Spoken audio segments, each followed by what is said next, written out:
Welcome to the 11th chapter of the book of 1 Samuel. This is Easter Sunday, year 2020. Somebody called me up and asked me if I celebrate Easter, and I said, well, no, not really. I celebrate the resurrection of Jesus Christ. The word Easter does not appear in the Bible, and I'm sort of a biblicist. If it's not in the Bible, then I question the usage of it. And I celebrate the resurrection of Jesus Christ every day. I always think about that. And just to do it once a year and to celebrate it, I'm not saying that's wrong, but as far as the way I do see it, it's something I do daily. And now, with this, we're going to go into the 11th chapter. And as we saw in the last chapter, Saul was anointed. In the last two chapters, it's like he's been anointed 2 or 3 times and be anointed again. The most anointed king in the Bible. And then at the end of the chapter, it was these men didn't want to go along with Saul as king, and they didn't send any help, money or people, soldiers. So we now continue, and it says, and Naas, the Ammonite, ascended, and he camped against Jabesh Gilead. Our map here. There's Jabesh Gilead. Gibeah down here is where I got to find Gibeah on here because here it is down here. My camera covers over some of this map, and the Ammonites are all over in this area over here. So they're going to come over and see if they can grab some land of the Jews.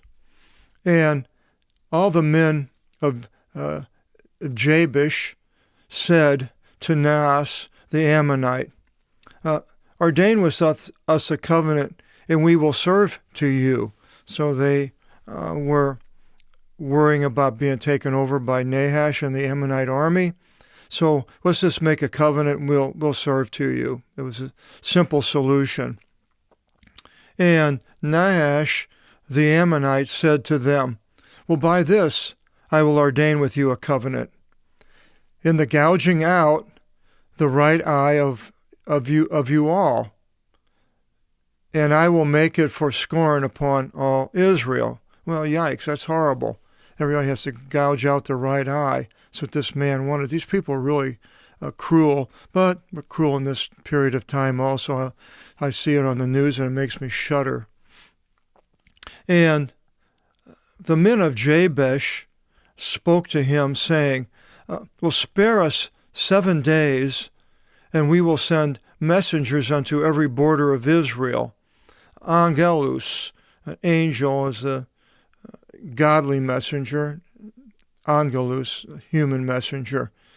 And if there might not be one delivering us, then we will come forth to you. That seems kind of strange, telling them that, well 7 days we'll give up. If we can't find somebody to help us, you would think, well, Jabesh, Nahash the Ammonites would just attack them, not wait for the 7 days. But it is what it is. And the Angeli, the messenger, see now if this was from God, it would be angels. And the Angeli came into Gibeah to Saul, which I showed down, that was down further south. And they spoke these words into the ears of the people. And all the people lifted up their voice and wept. And behold, Saul came from behind the oxen from out of the field. He's plowing a field, stops and goes in the town there or wherever. And Saul said, well, why is it that the people weep? And they described to him the words of the men of Jabesh. You have to pluck out their eye. And Spirit of the Lord sprang upon Saul as he heard these words, and his anger was exceedingly enraged over them. Oh, that the Spirit of God would spring upon us when we need to stand up for the things of God. Some people have the ability to do that, have courage. Other people don't. God knows. And some people are sickly, are old, and so forth. And the spirit of, but Saul was a young man, perfect condition, big, huge. The spirit sprang up upon Saul, so watch out when that happens to a strong person. And he took 2 oxen, duo, the derivative, and he dismembered them and sent them, I don't know why that doesn't work, sent them unto the border of Israel by the hand of messengers. Angelone again, saying, whosoever is not going forth after Saul and after Samuel, brings in Samuel, according to thus, they shall do to his oxen, they'll cut him up. And there fell a change of state of the Lord upon the people, and they yelled as one man. So instead of being shrieking from going out and doing this and fighting these people on the other side of the Jordan, a change of state of the Lord. So the Lord is in charge of changing people's hearts one way or the other, I believe. And right now we're in the second or third week of the shutdown in the United States, which might last another month. And either it's a change of state of the Lord or a change of state by the evil one doing something that would cause it. And I believe it's the second. But God is in charge of the whole thing, and he'll bring about his purpose. And so Saul, he numbered them in Bezek. Nobody knows exactly where that is, and probably somewhere by Gibeah maybe. All the men of Israel, 300,000, and the men of Judah, 30,000. 330,000, that's a lot.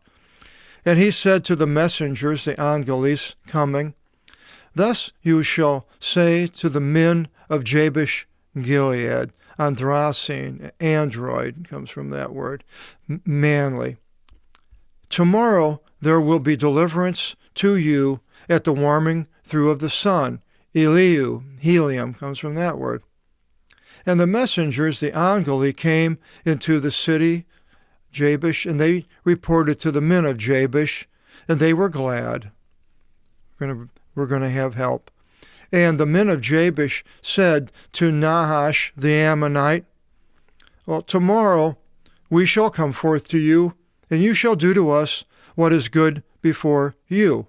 Well, Nahash doesn't know he's got 330,000 people coming against him, but it came to pass with the morning that Saul put the people into 3 companies, tri, and they entered into the midst of the camp in the early morning watch, and struck the sons of Ammon until the warming through the day, maybe noontime. And it came to pass, the ones being left behind were scattered, the Ammonites, and there was not left behind among them 2 together, completely destroyed. And the people said to Samuel, well, who is the one saying, Saul shall not reign over us? Deliver up the men, and we will kill them. Remember, that was what the last verse of the last chapter. These are the men that wouldn't help. Didn't want Saul to reign over them. And Saul said, though, not shall anyone die in this day, for today the Lord produced deliverance in Israel. So giving God the glory. The Lord the glory. Saul is doing everything correctly. And Samuel said to the people, saying, come, we should go into Gilgal, and we should renew there the kingdom. And that could very well be where the tabernacle was. And all the people went unto Gilgal. And Samuel anointed Saul there, another anointing of Saul, as king before the Lord in Gilgal. And he, Samuel, sacrificed there sacrifice offerings and peace offerings before the Lord. And Saul was glad there, and all the men of Israel greatly.